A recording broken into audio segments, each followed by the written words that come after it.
Hello friends, so here I am with a new video on the chapter second phase of the Indian national movement of history. So as usual I am going to tell you about the important points of this chapter.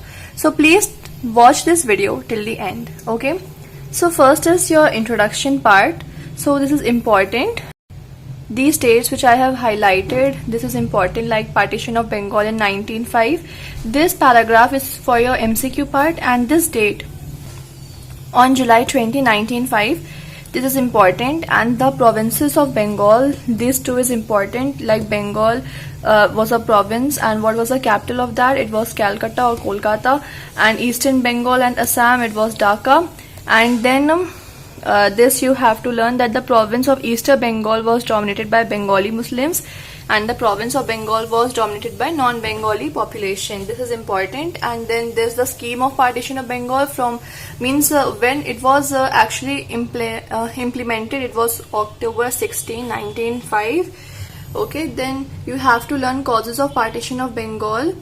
Okay ये जो है ना आपका ये वाला paragraph ये बहुत important है. जब आपका आएगा ना कि what is the causes of partition of Bengal, तो पहला आप यही लिखोगे कि the main motive for the partition of Bengal according to the British ruler, वो आप पूरा ये लिखोगे और फिर आप ये लिखोगे, इसके अंदर के पॉइंट्स लिखोगे, ठीक है, कि Bengal was the nerve centre of Indian nationalism at that time. ये सब कुछ लिख रहेंगे आपको. 3 पॉइंट है, तो तीनों पॉइंट को लर्न कर लेना छोटा छोटा, ओके, और फिर इसको रीड कर लीजिएगा. ये एंटी पार्टीशन मूवमेंट सिर्फ रीड कर लेना, ये भी पीपल्स रिएक्शन पे रीड कर लेना. ये सब में बोर्ड से तो क्वेश्चंस ज्यादा नहीं आते हैं, लेकिन हाँ अगर तुम लोग की प्री बोर्ड हाफ ईयरली में टीचर चाहें कि वो टफ रखे पेपर को, तो वो यहाँ से कुछ एमसीक्यू टाइप दे सकती हैं, पूरा पूरा लिखने को नहीं देंगी. मेरे ख्याल से ना एक बार इसको रीड कर लेना, क्योंकि मैं ये रीड करके चली गई थी अपने एग्जाम देने को, ठीक है. और ये वाला फर्स्ट पॉइंट भी रीड करना है, और ये सेकेंड पॉइंट भी रीड कर लेना. मतलब एक बार रीड कर लेना इनको, क्योंकि कोई बहुत एक्सप्लेनेशन की जरूरत नहीं है इसमें एक्चुअली.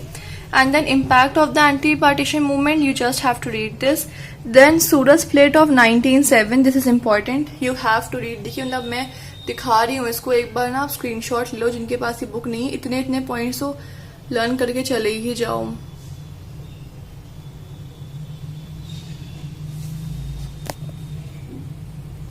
फिर आपका ये है द असर्टिव नेशनलिस्ट, इनको आपको अच्छे से करना है, ठीक है. इनको रेडिकल्स भी कहते हैं, और इनमें कौन कौन 3 प्रोमिनेंट लीडर्स कौन थे? बाल गंगाधर तिलक, लाला लाजपत राय, बिपिन चंद्र पाल, द फेमस लाल बाल पाल ट्रायो. और फिर causes of the rise of assertive nationalist is not important, you can just cut it, okay, just cut it.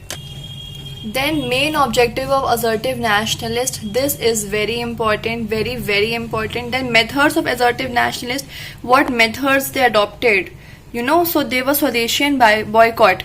So this is very important. आपको स्वदेशी की और बॉयकॉट की पूरी डेफिनेशन लर्न करनी होंगी, और ये क्वेश्चन भी मतलब कुछ पॉइंट आप लिख सकते हो. स्वदेशी और बॉयकॉट इंपॉर्टेंट है, ये एक बार इसको देख लेना.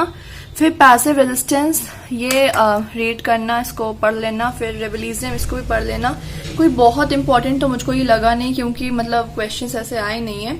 हाँ, comparison between early nationalist and assertive nationalist, this is very important. इसको तो अच्छे से करना ही करना है. 6 पॉइंट से मैं कहती हूँ 4 पॉइंट अच्छे से लर्न करके चले जाओ, 4 या 5 करके चले जाओ, एक फॉर योर एक्स्ट्रा, ओके. फिर ये कट है आपका. फिर leaders of assertive nationalist very important है. जैसे अर्ली नेशनलिस्ट में मैंने आपको बताया था उन तीनों के बारे में कि उनके कंट्रीब्यूशंस, उनके बारे में उन सब कुछ जानना इज वेरी इंपॉर्टेंट. तो ये भी बहुत ही ज्यादा इंपॉर्टेंट है, इसको पूरा पढ़ना होगा. मतलब ये बहुत ही ज्यादा इंपॉर्टेंट है कि बाल Gangadhar Tilak father of assertive nationalism थे, वो कहाँ पे बॉर्न हुए थे, और कौन सी सोसाइटी उनके मतलब उन्होंने फाउंड करी थी, किसके गाइडेंस के अंदर, ये सब मतलब बहुत इंपॉर्टेंट है. और उनके कॉन्ट्रीब्यूशन से बहुत ज्यादा इंपॉर्टेंट है. और जो कुछ कोर्स लिखे हैं ना कि Swaraj is my birth right and I shall have it, तो ये सब पता है आपके एमसीक्यूज में आ जाते हैं, तो इनको भी पढ़ना है. ये नहीं कि तो कोर्ट को छोड़ो, उधर पढ़ना तो जरूरी है, ठीक है. और फिर उसके बाद ये सब बहुत ही ज्यादा इंपॉर्टेंट है, मतलब हर चीज इनको तो अच्छे से करना है. फोररनर ऑफ गांधी जी, ये भी बहुत इंपॉर्टेंट है, बहुत ही ज्यादा इंपॉर्टेंट है. आपका असर्टिव नेशनलिस्ट और अर्ली नेशनलिस्ट पूरा मतलब इंपॉर्टेंट है for your MCQs, for your 2 marks question. और अगर आप सब्जेक्टिवली कर रहे हैं तो बहुत ही इंपॉर्टेंट है फिर, है ना. विपिन चंद्र पाल का है, उनके कॉन्ट्रीब्यूशन से इंपॉर्टेंट है, इनको पढ़ लेना. फिर लाला लाजपत राय, इनके बारे में छोटी छोटी चीजें इनके बारे में दी गई ना कि influence by the Arya Samaj, ये सब बहुत इंपॉर्टेंट है, इनको अच्छे से करना होगा, ठीक है। और फिर देखो ये जो एक लाइन ऐसे बीच बीच में लोग दे देते हैं कुछ इंपॉर्टेंट चीजें और फिर वही एमसीक्यूज में आ जाती है और हम लोग पूछते रह जाते हैं कि वो आया कहाँ से। फिर ये इंपॉर्टेंट है उनके कॉन्ट्रीब्यूशंस, ठीक है।